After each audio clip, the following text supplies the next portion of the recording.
Hi hello welcome to our channel Teju's పదాల పదనిసలు. ఈరోజు మనం చెప్పుకోబోయే కథ చెలిని వశమై పార్ట్ 73. ఇంకా లేట్ చేయకుండా స్టోరీలోకి వెళ్ళిపోదాం. ఇంటికి వెళ్ళిన జీవిత విసురుగా వెళ్ళి సోఫాలో కూర్చుంది. ఏమైంది జీవిత, మీ వదిన వస్తానందా? చక్రపాణి అడిగాడు. వస్తానంది, హారతి పళ్ళం పట్టుకొని ఎదురుగా రెడీగా ఉండు, విసుగ్గా అంది జీవిత. అమ్మా, కోపంగా పిలిచింది స్వీటీ. నేను విసుగ్గా మాట్లాడిందే కనిపిస్తుంది కానీ అక్కడ ఏం జరిగిందన్నది మీకు తెలియదు. కనీసం నన్ను లోపలికి కూడా రానివ్వలేదు తెలుసా. బయట దానిలాగా వెయిట్ చేపించాడు అని జరిగింది చెప్పింది జీవిత. అంటే అత్త రానని చెప్పిందా? స్వీటీ అనుమానంగా అడిగింది. అవును, కొడుకును చూసి రెచ్చిపోతుంది. అమ్మకి అన్నయ్యకే విలువ ఇవ్వంది, నాకిస్తుందా అని అంది వెటకారంగా. అమ్మా, అక్కడ కూడా నువ్వు ఇలాగే మాట్లాడావా? నువ్వు ఇలా మాట్లాడితే ఎవరు వస్తామని చెప్పరు. స్వీటీ కూడా విసుగ్గా అంది. స్వీటీ, నేను నీ తల్లిని, కాస్త నన్ను నమ్ము అంది జీవిత అసహనంగా. ఆ నమ్మకాన్ని నువ్వే కోల్పోయావు నీ నోటి తొందర వల్ల. అయినా నేను అన్నదానిలో తప్పేం లేదు. తప్పు మన వైపు ఉన్నప్పుడు తగ్గి మాట్లాడాలి. నువ్వెంత అంటే నువ్వెంత అంటూ అవతల వాళ్ళకి కాలుతుంది. వాళ్ళు అసలే కోపంగా ఉన్నారు. మనం చేసిన పనులు అలా ఉన్నాయి కాబట్టి తగ్గి ఉండడంలో తప్పులేదు. అవసరం మనది కాబట్టి చివరి మాటలు నొక్కి చెప్పింది. నేను తగ్గే మాట్లాడాను. చందు చూపులకి జడిసి నేను ఏమీ మాట్లాడలేదు. ఆఖరికి మీ అత్త చేతులు పట్టుకుని క్షమాపణలు కూడా చెప్పాను. వాళ్ళని కూడా రమ్మని చెప్పాను. మీ పెళ్ళి జరగలేదు, నీ స్థానంలో వేరొక అమ్మాయి ఉంది అన్న అక్కస్తోనే ఇదంతా చేశానని ఒప్పుకున్నాను. ఇంకేం చేయాలో ఏం మాట్లాడాలో కూడా నాకు అర్థం కాలేదు తల పట్టుకుని చెప్పింది జీవిత. మావయ్య, నువ్వు వెళ్ళి మాట్లాడు, అత్త నీ మాట ఖచ్చితంగా వింటుంది అంది స్వీటీ. వద్దు, ఎవరు ఎక్కడికి వెళ్ళాల్సిన అవసరం లేదు రాజేశ్వరీదేవి అంది. అమ్మమ్మ, ఎవరు వెళ్ళకపోతే అత్త ఇక్కడికి ఎలా వస్తుంది? ఇంకా న్యూస్ బయటకు రాలేదు కాబట్టి ఎవరికి విషయం తెలియదు. విషయం బయటకు తెలిస్తే మనకి ఎంత పరువు తక్కువ. మనకు డ్యామేజ్ జరిగేలోపే మొత్తం సరిచేయాలి అంది స్వీటీ.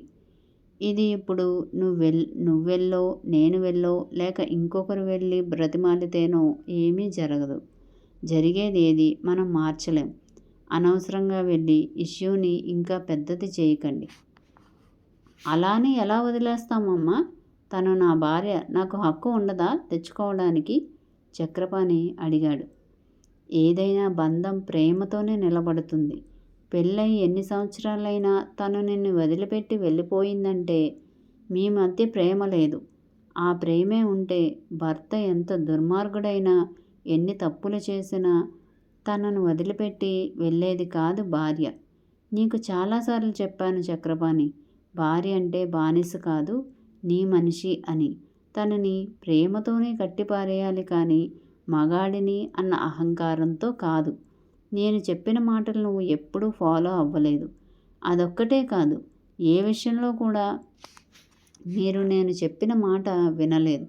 మనతో సరితూగే సంబంధం తీసుకొచ్చి పెళ్లి చేస్తాను, హాయిగా కాపురం చేసుకో అని చెప్పాను. నేను నిన్ను వదిలి వెళ్ళలేనమ్మా, ఇల్లరికం వచ్చే సంబంధమే చూడమ్మా అంది. మన స్థాయి కాకపోయినా మంచివాడిని తీసుకొచ్చి పెళ్లి చేశాను నీ చెల్లెల కోరిక మేరకు. ఏం జరిగింది అని జీవిత వైపు చూసి అడిగింది రాజేశ్వరి.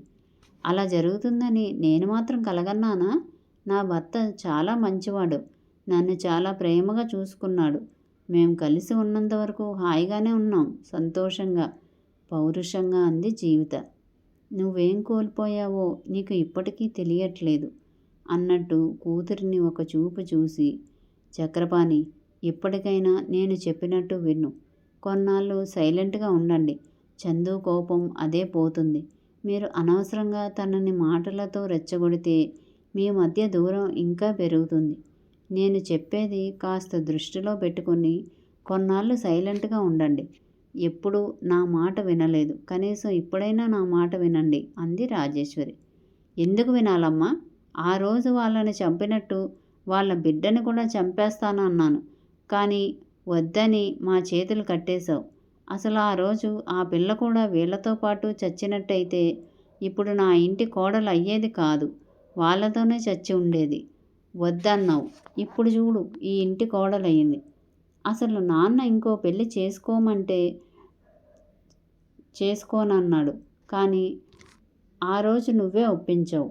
అన్నీ నువ్వే చెప్పి నువ్వు చెప్పినట్టే చేయాలి అంటే ఎలా అమ్మా? అవతలి వాళ్ళకి ఇష్టాలు ఉండవా? అభిప్రాయాలు ఉండవా? ఆ రోజు నాన్న నిర్ణయాన్ని ఒప్పుకొని ఉంటే ఇంకొక మనిషి మన ఇంట్లోకి వచ్చేవాళ్ళే కాదు, అనవసరంగా మేము హంతకులం అయ్యేవాళ్ళం కాదు, ఇప్పుడు ఇన్ని సమస్యలు వచ్చేవి కాదు. నాన్న పెళ్ళి నీ ఇష్టానికి చేయబట్టే కదా ఇవన్నీ జరిగాయి. అప్పటి వరకు తనలో ఉన్న అసహనాన్ని బయట పెట్టేశాడు చక్రపాణి. అంటే ఏంటి? తప్పులు నేను చేశాననా? మీరేమన్నా నేను చేసేదే. ఏ ఆడది తన ముందు భర్త మరొక ఆడదాన్ని చూడ్డానికే ఒప్పుకోదు, కానీ నేను దగ్గరుండి పెళ్లి చేశాను. ఆ క్షణం నేను ఎన్ని వేల సార్లు చచ్చిపోయానో నాకు తెలుసు. అయినా చేశానంటే దానికి కారణం నా భర్త శ్రేయస్సు. నా దరిద్రం నేను దాన్ని నిలబెట్టుకోలేకపోయాను. ఆ పాపమే మిమ్మల్ని వెంటాడింది. ఇప్పుడు నా మనవడిని బలి తీసుకోవడానికి సిద్ధంగా ఉంది. ఎవరు ఎలా పోతే ఏంటి, మేం బాగుంటే చాలు అనుకునే స్వార్థం నాది కాదు. నా వాళ్ళందరూ సంతోషంగా ఉండాలనే నేను ఎప్పుడూ కోరుకుంటాను. దానికోసం నేను ఏం చేయడానికైనా సిద్ధమే, మీరు నా వెనక ఉన్నా లేకపోయినా, సూటిగా చక్రపాణిని జీవితని చూస్తూ చెప్పి తన గదిలోకి వెళ్ళిపోయింది రాజేశ్వరి. మీ ఇద్దరికీ ఏమైంది అసలు? ఎందుకు అమ్మమ్మకు ఎదురు చెప్పి మాట్లాడుతున్నారు? మీ మొండితనం మీదే కానీ దానివల్ల వచ్చే రియాక్షన్స్ గురించి ఆలోచించరెందుకు? మీకు నచ్చినట్లు మీరు చేసుకోండి, ఇంకా మిమ్మల్ని ఎవ్వరూ బాగు చేయలేరు అనేసి స్వీటీ కూడా తన గదిలోకి వెళ్ళిపోయింది. అన్నా చెల్లి ఇద్దరూ మిగిలారు ఆ రూమ్లో. వర్క్ ఫినిష్ చేసుకొని లంచ్ అయ్యాక ఆఫీస్కి వెళ్ళటానికని ప్రిపేర్ అవుతున్నాడు అర్హన్. అర్హన్తో మాట్లాడాలని మాట్లాడకుండా అటు ఇటు తిరుగుతూ ఏదో చెప్పాలని ట్రై చేస్తుంది లోచన.